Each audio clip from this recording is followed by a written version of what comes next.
troisième courant de l'approche psychosociologique, l'action collective et la frustration relative. Ce courant a en commun de rechercher dans la source de l'émergence des mouvements collectifs un état de frustration générant l'agressivité. Deux auteurs principaux œuvrent dans ce courant, Davis et Gure. Nous commencerons tout d'abord par nous intéresser à James Davis, Révolution et action collective.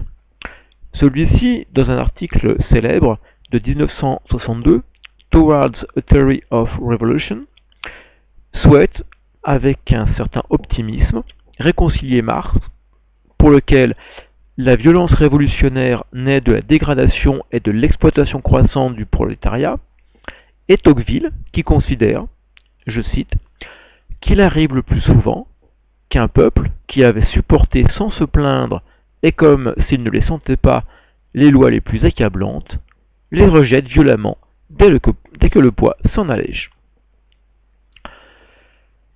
Davis porte ainsi son regard sur l'étude des révolutions et soutient qu'il n'y a pas de corrélation entre le niveau le plus bas de satisfaction économique et la crise révolutionnaire.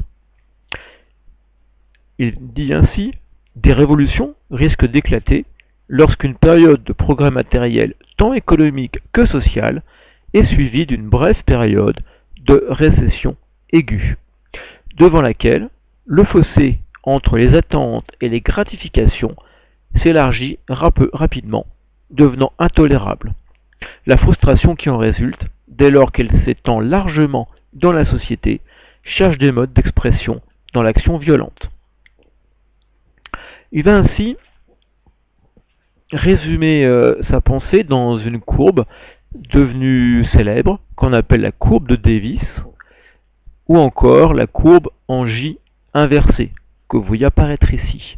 Dans cette courbe, vous avez tout d'abord une droite, qui est la droite de la satisfaction espérée au fil du temps. Et effectivement, en période de croissance, plus on avance dans le temps, plus la population, ou une partie d'entre elles, espère que de plus en plus de besoins pourront être assouvis. En dessous, vous retrouvez la fameuse courbe en J. C'est la courbe de satisfaction réelle. Dans un premier temps, vous voyez, tout se passe bien. Vous avez une courbe de satisfaction légèrement en dessous de la droite de satisfaction espérée, mais c'est ce qu'on appelle le fossé tolérable entre aspiration et satisfaction. Même si on n'arrive pas à assouvir tous les besoins espérés, il y en a suffisamment d'assouvis pour que tout aille bien. Et puis à un moment, vous voyez, on arrive au niveau de l'espace T2, on a un décrochage. La satisfaction réelle, importante, bien plus importante qu'au début de la courbe, eh bien, va poser un problème, puisqu'on a un léger décrochage, et on a un fossé beaucoup plus important qui apparaît.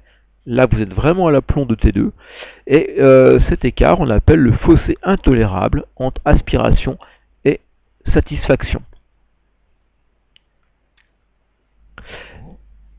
Alors, Davis va appliquer sa réflexion, sa courbe, à un certain nombre de révolutions. Il a commencé par une rébellion qu'on appelle la rébellion d'or, qui a eu lieu au XIXe siècle à Rhode Island, dans le nord-est des États-Unis. Durant la première moitié du XIXe siècle, l'industrie du textile se développe et prospère, et attire dans la ville des populations rurales. Ceci jusque dans les années 1935-1840.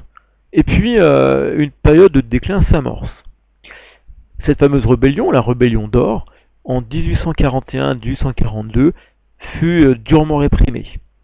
Et à partir de cette étude de cas, l'auteur a pu ainsi vérifier son modèle et l'utiliser ensuite pour interpréter la Révolution française de 1789, la Révolution mexicaine de 1911, la Révolution russe de 1917 ou encore le coup d'État de Nasser de 1952. Alors, allons peut-être nous intéresser à l'exemple de la Russie. L'exemple de la Russie est assez typique. Au XIXe siècle, eh bien on connaît de très importants progrès économiques. Mais à partir de la moitié du XIXe siècle, les serfs commencent à s'émanciper. L'exode rural entraîne un processus d'urbanisation. Le nombre d'ouvriers travaillant en usine augmente, en leur apportant des salaires supérieurs à ce qu'ils gagnaient comme paysans. Les conditions globalement de vie en Russie s'améliorent. C'est ce que vous voyez sur la carte projetée.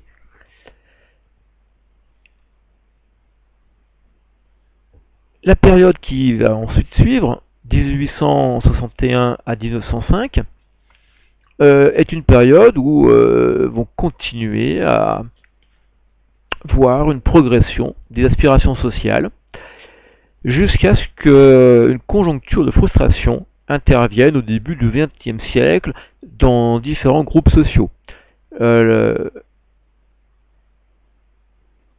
Les intellectuels russes vont être choqués, notamment par les brutales répressions de 1905.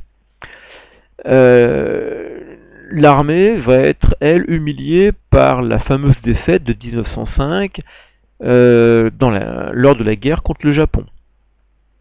Et puis, avec la Première Guerre mondiale, on va avoir une accentuation de la détresse de la population.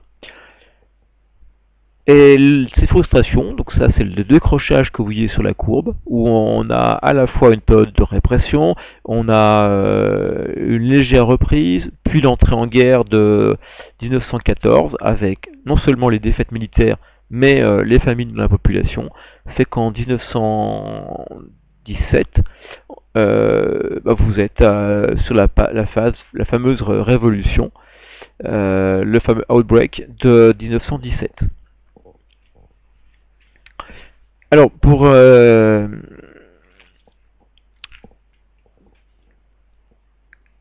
aborder les limites de cette